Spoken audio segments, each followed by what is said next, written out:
gawain para sa Panginoon na sa oras na ito ay tayo ay muling nagkasama-sama. Ano ba ang ating kuwan? Tayo ba kayo magkaano pa o diretso na kuran? Diretso na tayo? Oo. Sige, tayo aming ipinagpapatuloy, Panginoon. Gabayan mo kami, Panginoon, at sa marinig namin mga bahagi ng salita mo, Panginoon, ay maging isang sandata namin sa anong hamon ng buhay, Panginoon. Lord, gabayan mo aming mahal na pastor, Conrad, na siya ang magbabahagi ng iyong salita, Lord. Ikaw po ang magpala sa kanya, Panginoon, at sa mga salita mo lamang at mga mensahe ni Panginoon na lumabas sa kanyang labi, Panginoon. Nawa ito ang mapulot at maging gabay, Panginoon. Salamat po, Panginoon, sa oras ito. Sa pangalan ni Jesus. Hindi, magpaano ka muna kay testimony. Sinong gusto mag-testimony?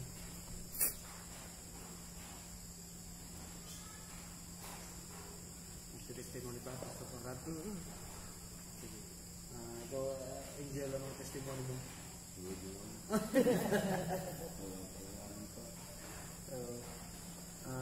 Ikaw, kaya paano? Meron ka? Testimony? Dito. Sa akin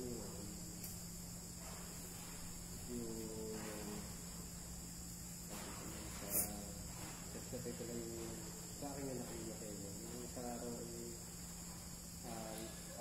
sabi ko mag-testify siya na nilalagnat. Pinag-pray ko siya.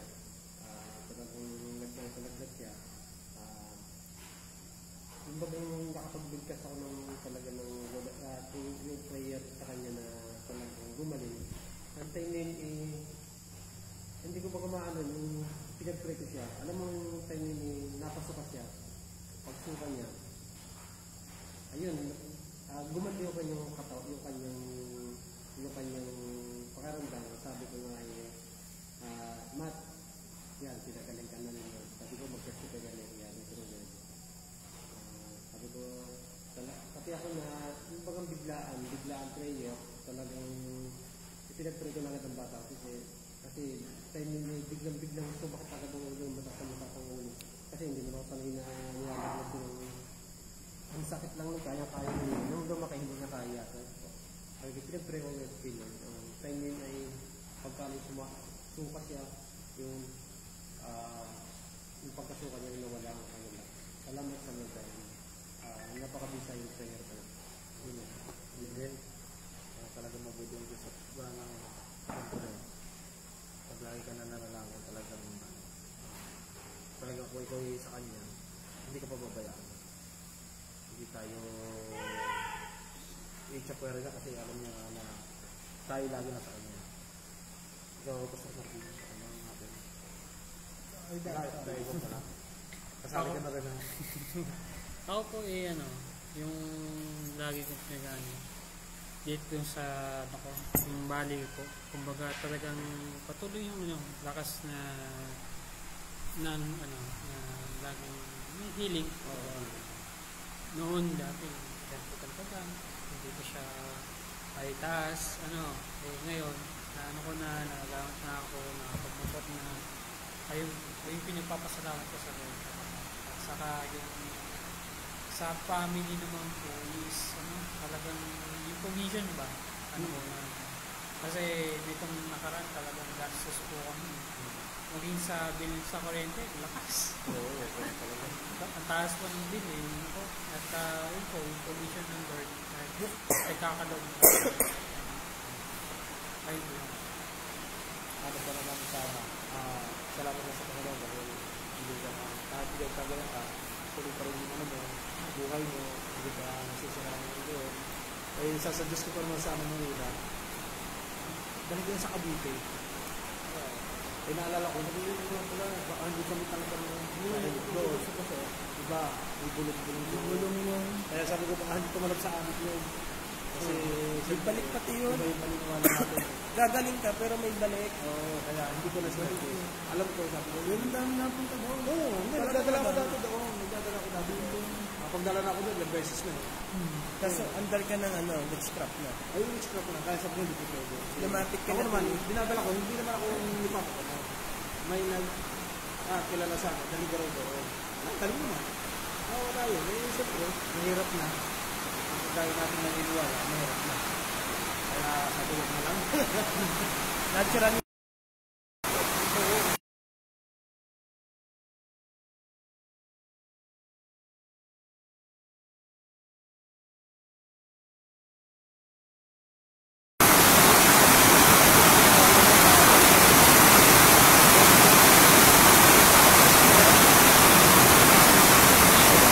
Kahit saan na pwede. Right.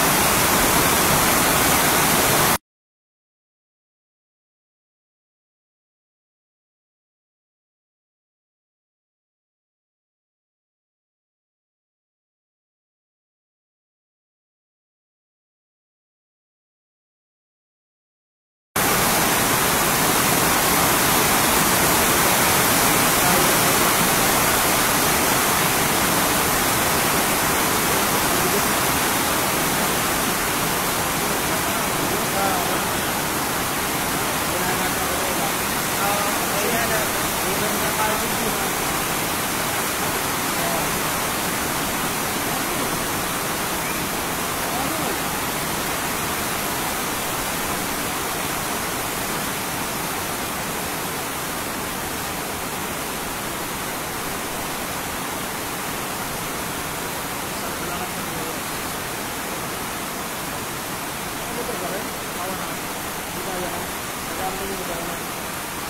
School ka naman po. Pagka may clutch eh, Hindi pwede sa laging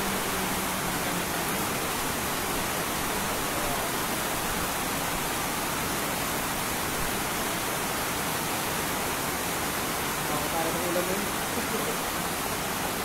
Alam mo, hindi dito yan. Tapos sa pardo, ano yun? Pinalitan lahat. Oo. Hindi lang ito. Sa akin na yun. Ngayon, sa buwan ng tatay, salamat sa Lord. Bayan ng Lord. Simula na ako na hospital. Ibang nagtulang ng Lord. Alabas ko ng hospital, walang utang. Inuwi ng tatay ko, wala yung utang. Kaya hinapas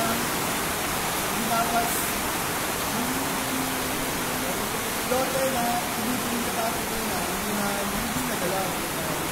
Pero naisip din namin na pwede yung magalaw kasi siyempre galing kang hospital. Tapos namatay. Magkaisipin mo, pwede magalaw yung daughter. Kasi malaking gastos doon. So yun, mag-aasalamat sa Lord kasi hanggang sa kumuha ng Lord yung tatay, hindi nagalaw yung may nagdala pa rin yun. At salamat ako sa Lord kasi yun talagang yung tatay ay secured na. Inaaliw niya siya ng Lord.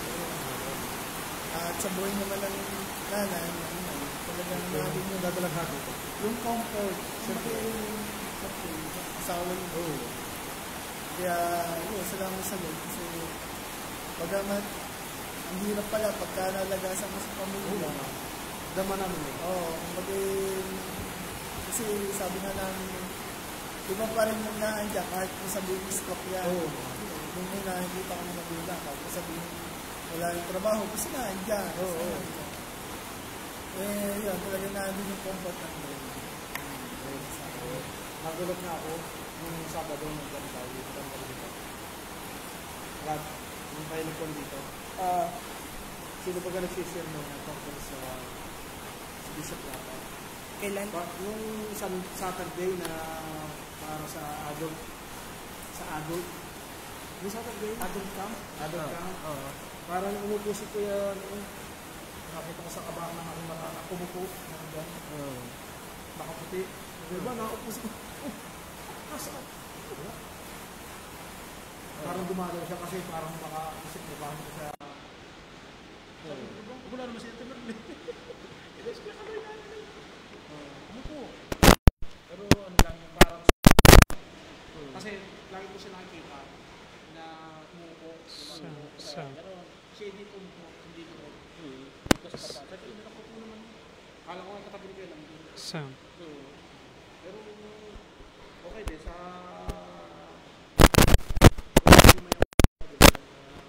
si talaga naman sige dito. Ganun talaga, hindi naman tayo lahat tayo dito sa mundo. Talaga nandun na siya sa Panginoon ngayon. Ano? Kaya salamat sa Panginoon dahil si tatay pahinga na. Si nanay la ngayon talagang comfort nga, sabi mo. Talagang kailangan lagi niya pag-prepare si na Ate Merlin para kasi naman siya, kaya lang ipag naalala niya yung mga bagay na gano'n. Si Ate Merlin, nalulungkot siya. Nag-bless nga ako isang araw. Kaya ay, sa akin naman, ang aking pagpapasalamat sa Panginoon yung gabay sa atin ng Diyos gabi-gabi.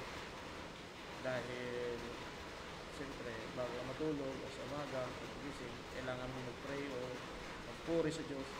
Dahil hindi naman tayo pinababa sa gabi. Siyempre, bukas yung ating paikot ngayon. Hindi tayo pinapasok ng masasamang loob. Sa kabila ay laging may nawawala to. Oo, sipin mo yun. Sa atin, limpahan na ang ating mga gamit. Pero sa protection ng Diyos, hindi nakikita ng masasamang loob yung lugar na ito. Hindi nila makita ito. Kaya yung protection ng Panginoon talagang sabihin na natin nananalang ka, parang imposible, parang hindi totoo. Pero totoo nangyayari. Dahil mag-pray ka lang, mag-pray. Lord, protection. Talagang kumikilos sa Diyos dahil yung lugar natin, yung akin, yung dito, sunod-sunod dito, wala, hindi nila nakikita yan ng masasamang loob. Ang nakakakita nito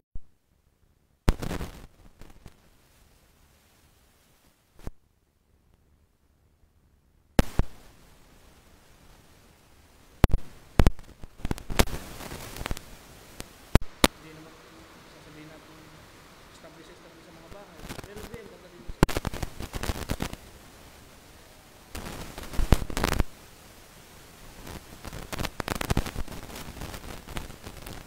simple lamang ang ating kinakain ay simple lang, pero ang protection ng Diyos sa atin hindi simple. Hindi simple, yung mataas na protection ng Diyos sa atin. Lahat ng mga natin dito, talagang sila yung pupukan. Kaya, ang laking salamat natin sa Panginoon. Sige, start ka na. Okay. Sige. Sige, salapan natin si Lord. Yan, bago ako mag-start. Okay, papasalamat din ng sunod-sunod na nakaraang Saturday pa at saka nung linggo nagluto ang init. Tapos nag-prepare pa ako dito. Sinama ako, nilagnat ako. Talagang nag-overheat, over-fatigue. Tapos yung sinagsanag sa patay. Nang nabasa nung nung nag-funeral service din. Pero salamat sa Panginoon at kalakasan at joy hindi nawawala sa paglilingkod. Kaya kumbaga ang Diyos naman nagbibigay ng kalakasan at protection. Saka yun, si Lord din yung nagsusupply ng pangangailangan. Basta lingkod ka lang, hindi sa bahala dun sa pangangailangan mo. Yun ka, talagang isa may tatawag, may tumawag naman sa akin. May pinabitilang ulit. Sabi ko, thank you Lord. Parang, siyempre, sabi ko Lord, ako'y mapupuno dito sa paggagawa ng van. Eh, siyempre, may pangangailangan din naman ako. Kailangan kong matapos, Sabi ko, Lord, ikaw nang bahala. Thank you, Lord, naman. Pero sabi ko yun, marami naman nagbigay na ulit. May mga nagbigay na. Kasi ang mahal ng linso 1-2. Kailangan pa ng isa. Kaya yun, sabi ko, yung bago namin binakbak yun sabi ko, Lord, matatapos ko lahat. Diniktaran mo na namin bago ko ginalaw, ha? Sino karulong mo? Si Kuya nung una. Nagbakbak yan. Mag-pray muna kami yun kasi bago ko galawin, bakbakin, sabi ko, Lord, pag galaw ko ito, hanggang sa matapos, hanggang sa pintura lahat, matapos hanggang pang ilalim. Kasama na pati gilong, palitan. Lahat na Ay aking estimated na magagastos 25,000 hanggang 30. Gawa kasi ng lahat-lahat na yan. Pag ikaw gagawa. Oo. Pag ako gagawa kasi papagkalpati gulong yan pang ilalim Hindi, yung bubong lamang. Yung bubong lamang, ano lang yan, mga Tatawag ko 15. ba, titignan ko dito sa akin. Ipapa-estimate ko lang. Para magkaroon ka ng idea. Oo. Idea. Tatanong ko sa akin. Pero nagtanong na ako kay ang pintura lang ha. Ang magagastos ay 15,000 na. Pintura lang yan. Kasama na linggo. Pasong pintura, hilamo. Yun nga laang. Yung hilamos lang 10,000 na. Hindi kay Bebe na lang. Hindi ako na nga titira. Ikaw na titira. Oo. May pang-spray ka, may Oo. kitchen ka. Meron na ako. Bumili na ako ng pang-spray. Tatapos yan. Hindi, ang akin doon ay matulungan ko sa Sa akin, pinansin. mabuo ng maganda. Hindi, kaya ko yun. Tatanong ko nga, hihingi lang ako ng idea. Baka malay mo, muna ka pala. Nakahirap pa tayo. Diba? Naman, ano yun meron akong usami panata Kasi pag nagawa ko yan, nabuo ko yan, darating yung sasakyan. Yun lang. Kasi kaya lang akong babuo talaga siya. Kasi, pray ko kasi pag nabuo yan, sabi ko kay Lord, kapag yan ay nabuo, saka darating yung sasakyan. Sasakyan ko. Hanggang hindi ko ginagawa yan, hindi darating Kasi ganun din yung bahay namin Nung lagi nagagawa sa church, sabi Lord, gawin ko ito. Ay parang ganun din. Sabi ko Lord, pag natapos ko ito, malapit na yung sasakyan namin dumating. Ganun. Kaya sabi ko, bakit hindi kakayanin ko ito? Kasi nga yun yung panata kumbaga. Yung aking Sinceridad. sincere na gawin ko to, binigyan ako ng talent ni Lord, edi ako gawin ko ito. Alam kong mahirap hindi naman ako nag-aasam na may tumulong o sa akin, magkaroon lang ng support kahit financially, ay kahit pa unti-unti, matatapos ko yan. Kasi kaya ko naman din. Tsaka sabi nga lahat naman ay napapag-aralan di ba? Di pag pangit, di-repair ulit Ganun lang, unti-unti, hanggang sa matapos. Kaysa namang, tumanda ko nang sabihin ko hindi ko alam at hindi ko kaya, ayun na magiging mindset ko. Kaya kahit saan, kayanin natin. Kaya ayun, kumbaga yun yung itinuturo ni Lord sa akin. Pero yun na naging sa akin Sabi ko pag aray natapos, talagang mga ilang buwan darating yung sasakyan. Ayun yung faith ko Kaya sabi ko, sige Lord, tatapusin ko na ng mabilisan para dumating na yung sasakyan ko. Masakay kami Oo, hindi, totoo lang talaga din. Kasi nung panahon noon, kahit yung motor na kulay ko lang dati talagang nanghirap pa ako ng motor Kikwetano nung time na yun, hatid ako ng hatid. Kasi mga bata, walang hatid ako ng hatid. Sabi ni Lord, dati bibigyan ka ng motor. Nakita ko ito, hindi yan, binigay ni Lord. Ganun din ang gagawin ni Lord sa sakyan. Sabi ko, Lord, kulay puti na din. Para dalawang puti na. Kaya, fit yan Sabi, pangarap wala namang, sabi nga hindi naman, wala namang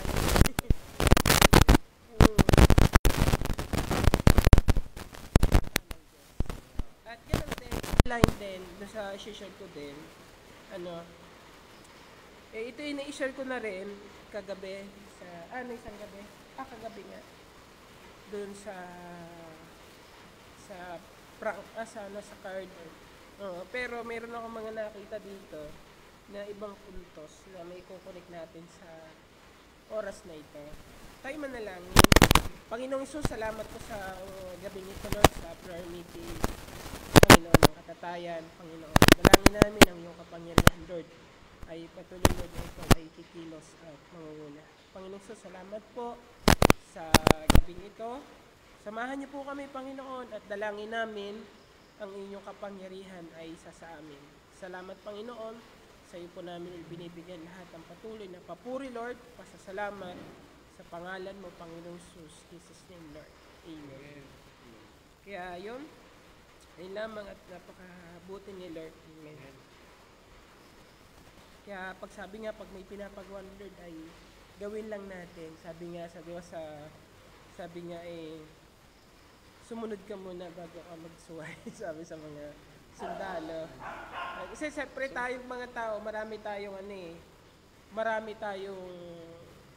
mahirap, hindi natin alam. Kasi nga hindi pa natin nagagawa. Pero once na natin nagawa, sasabihin natin, kaya ko pala. Nakuha natin. Maluwang pala. Dito, ganun din ang katatayuan ni Moises. Ang sabi dito, sa Exodus chapter 4, verse 1 to 17, ito ang sabi. Exodus chapter 4, verse 1 to 17. 4. Exodus 4. Yung sinabi dito ng Panginoon, sabi dito, itinanong ni Moises, anong gagawin kung hindi makinig sa akin ang Israelita at hindi maniwalang pagkakita ko kayo sa akin. Nagpakita kayo sa akin. Kumbaga ito yung panahon na kinausap si Moises ng ating Panginoon na ni Yahweh na ililikas ang buong Israelite sa pagkakaalipin sa Ehipto. Ano po? Ang sabi dito, itinanong ni Moises, anong gagawin ko kung hindi makinig sa akin ang mga Israelita at hindi maniwalang nagpakita kayo sa akin? Tingnan nyo ha. Doon sa verse 1 lang yun, ang daming question na kagad. Kaya nakalagay dito, may question mark eh. Ang daming question na kagad sa kanya. Kasi bakit? Kilala niya kasi ang buong Israelite. Kilala niya. At kilala din siya. Nakukuha po natin. Kumbaga, ang daming tanong. Sa atin, mga tao, ang daming tanong natin. Lord, paano na kaya ito? Lord, ano na mangyayari dito? Lord, makikinig kaya ito? Meron pa nga, Lord, uumpisan ko to. Ayoko na umpisan. Baka ako'y malugi. Di ba? Lord, nagpunta ng Sunday. Bless na bless. Tapos nagkaroon ng hindi maganda. Nawala na yung pagka-bless niya. Ngayon po ba? Dahil sa minarinig. Parang ganun eh. Nawala na. Kumbaga, naapektuhan na siya. Doon sa kanyang sitwasyon. Amen po ba? Kaya dito ay pinakita ng Panginoon na talagang kung harapin at pangunguna ni Moises yung kanyang bayan, talagang nakapadismayado. Take note po ha, hindi lang isang barangay ito, bansa. Nung panahon noon, daan libo na ang mga Israelites sa Egypt nung time na yon. Ano po talagang, hindi ko alam, parang almost basta parang maakit na sa millions din yata sila nung time na yon. Hindi lang ako nagkakamali na kung mga ganun dami. Ay, pangungunahan mo buong bansa na nasakop. Amen po ba? Siyempre, merong hindi sasama doon. Nakukuha natin, halimbawa, yung mga tao sa Dubai, nagtatrabaho sila doon. Sabihin mo, ay, ililigtas na kayo at aasenso ng ating bayan. Naku, maniwala sa iyo. Ang makikita nyo, paano tayo aasenso doon? Ngayon, naghihirap pa rin yung ating bansa. Nakukuha natin. Maraming tao hindi kagad naniniwala talaga sa atin. Pag sinabihan natin, kaya tulad natin ngayon, nakita natin, sabi nga, pagdating sa gawain, prayer meeting ang pinakakakaunti. Nanalis natin. Wala tayong magawa eh. Ganun talaga eh, tinawag tayo doon. Tayo blessed tayo. Hindi naman tayo perfecto, pero tinawag tayo ng Lord para manalangin. Amen. Meron tayong, ibig sabihin, sa akin ito, isang malaking privilege ito na tayo tinawag. Si Moises ganun din. Si Moises nga nakapatay eh. Pinatay niya isang Egyptio. Talagang pinatay niya. Pero bakit tinawag? Kasi mayroong puso si Moises. Amen. Kaya sabi ko, lang tayo dito. Ganun talaga tayo. Di tinawag tayo para manalangin. Di panalangin lang natin yung wala. Amen po ba? Kaya sa atin, ibig sabihin, nakaganda doon na lagi tayo malapit sa Lord and then hindi tayo pinagkukulang ng Panginoon. Hindi man lumalabis yung ating mga, hindi naman tayo kinukulang. Amen po ba? Nagkakasakit, bilis gumagaling. Diba? Nagkasakit, pinag-pray, gumaling.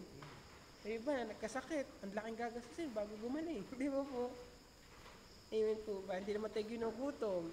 Minsan kinukulang, pero hindi yun ang magpapahinto para sa atin. Amen po. Kaya dito, itinanong ni Moises, anong gagawin ko kung hindi makinig sa akin ang Israelita at hindi maniwalang pagka nagpakita kayo sa akin? Alam niyo po, ang yun ang kaisipan ni Moises, yung mga nakikita niya. Pero ang sinabi ni Lord, i-divert ng Panginoon yung kanyang kaisipan, ang sinabi niya dito, parang ito yung nakita ko sa verse 2. Ano ang iyong hawak mo? Tanong sa kanya ni Yahweh. Tungkod po, sagot ni Moises. Hiyagis mo sa lupa, utos ni Yahweh, hinagis nga ito ni Moises sa lupa at ito'y naging ahas. Kaya't siya ay tumakbong palayo at sinabi sa kanya ni Yahweh, hawakan mo sa buntot ang ahas, hawakan mo nga ni Moises at ito'y naging tungkod muli. Ganyan ang gagawin mo para maniwala silang nagpakita ako sa iyo, ang Diyos ng iyong mga ninuno. Ang Diyos ni Abraham, Isaac at Jacob, sabi ni Yahweh. Ipasok mo ang iyong kamay sa damit mo at sa tapat ng iyong dibdib, iutos ni Yahweh.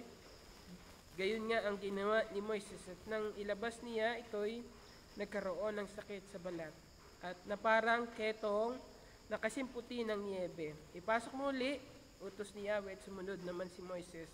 Nang ilabas na niyang muli ang kanyang kamay, nagbalik na ito sa dati.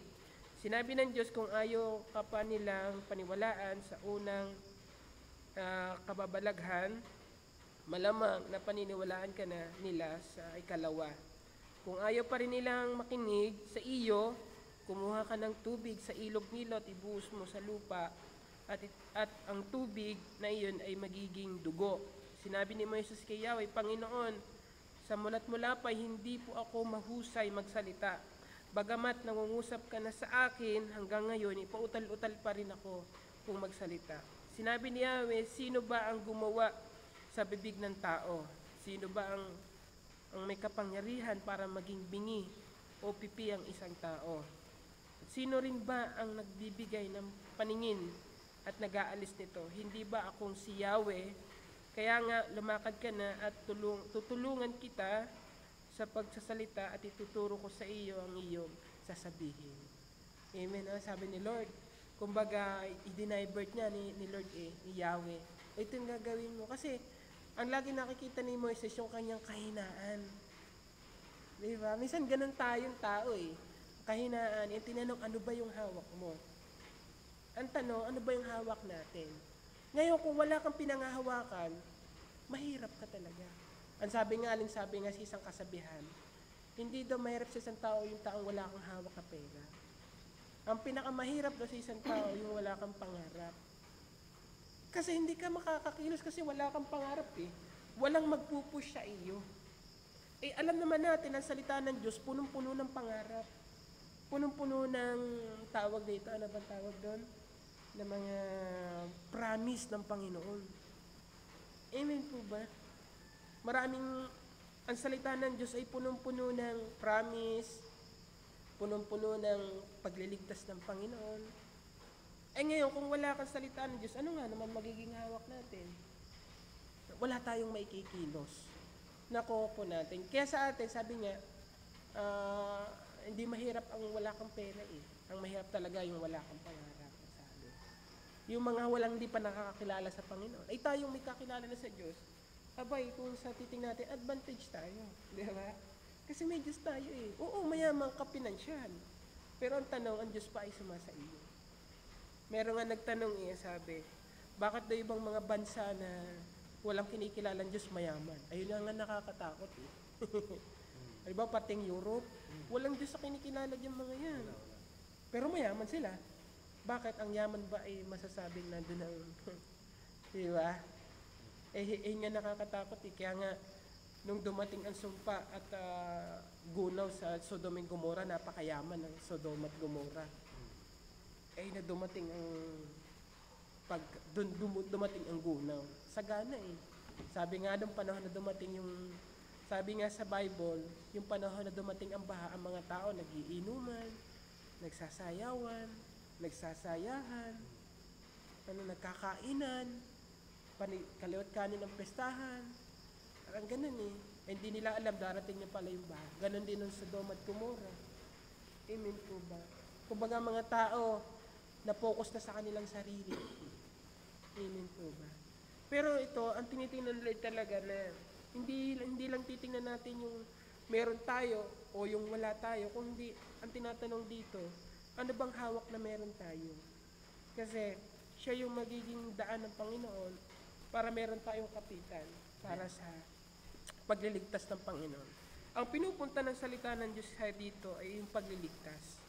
Ibig sabihin, yung pagliligtas, ililigtas yung bayan noon at kasama din tayo doon sa pagliligtas. Kaya tayo po ay parang ganun din. Yung sitwasyon, sabi nga ng salita ng Diyos, nung nangyayari noon at nangyayari ngayon ay pares lang din. Nasa modernize lang tayo. Amen. Wala lang computer noon, pero tayo meron ngayon. Wala namang pinagkaiba. Amen po ba? Yung pangyayari na at pangyayari ngayon, walang pinagkaiba.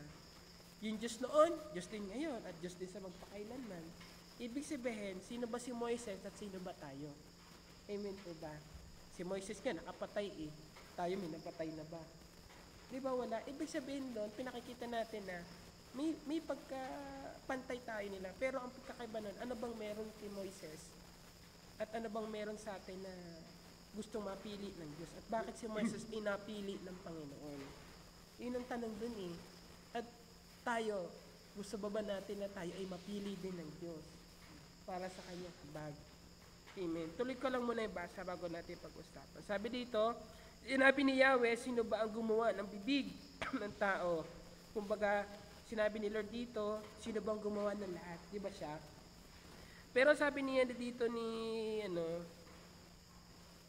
sabi nga ni Moises dito, itong sagot niya. Kahit sinabi ni Lord na ako gumawa nito, pero sabi ni Moises sa 13, Yahweh, maaari po bang iba na lang ang iyong saguin? Yun ang sagot.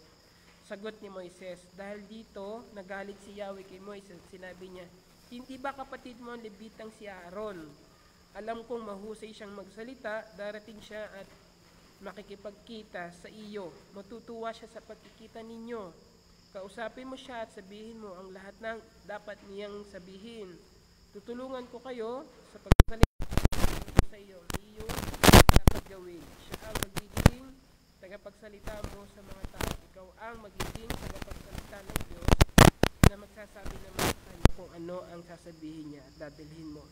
Iyong tungkod sapagkat iyan ang gagamitin mo sa paggawa ng kababalaghan. Amen. Makita natin doon na si Aaron ang mas magaling kay Moises. Pero bakit si Moises yung piniling na kausapin niya? Hindi si Aaron, ang galing niya. Amen po ba? Levita din siya. Lahi ng Pero doon, bakit hindi si Aaron? Ang isa lang sinasabi ko talaga na matututunan natin dito, ay hindi talaga tumitingin ng Diyos sa ating kakayahan, sa ating ability, kundi tumitingin ng Diyos sa ating puso. Amen po ba? Kaya, pag tayo nagbasa ng Diyos, dapat talaga laging maayos yung puso natin. Kasi bakit? Kapag bingi ang ating puso, hindi natin maririnig ang salita ng Diyos. Pwede bang maging bingi? Sinasabing,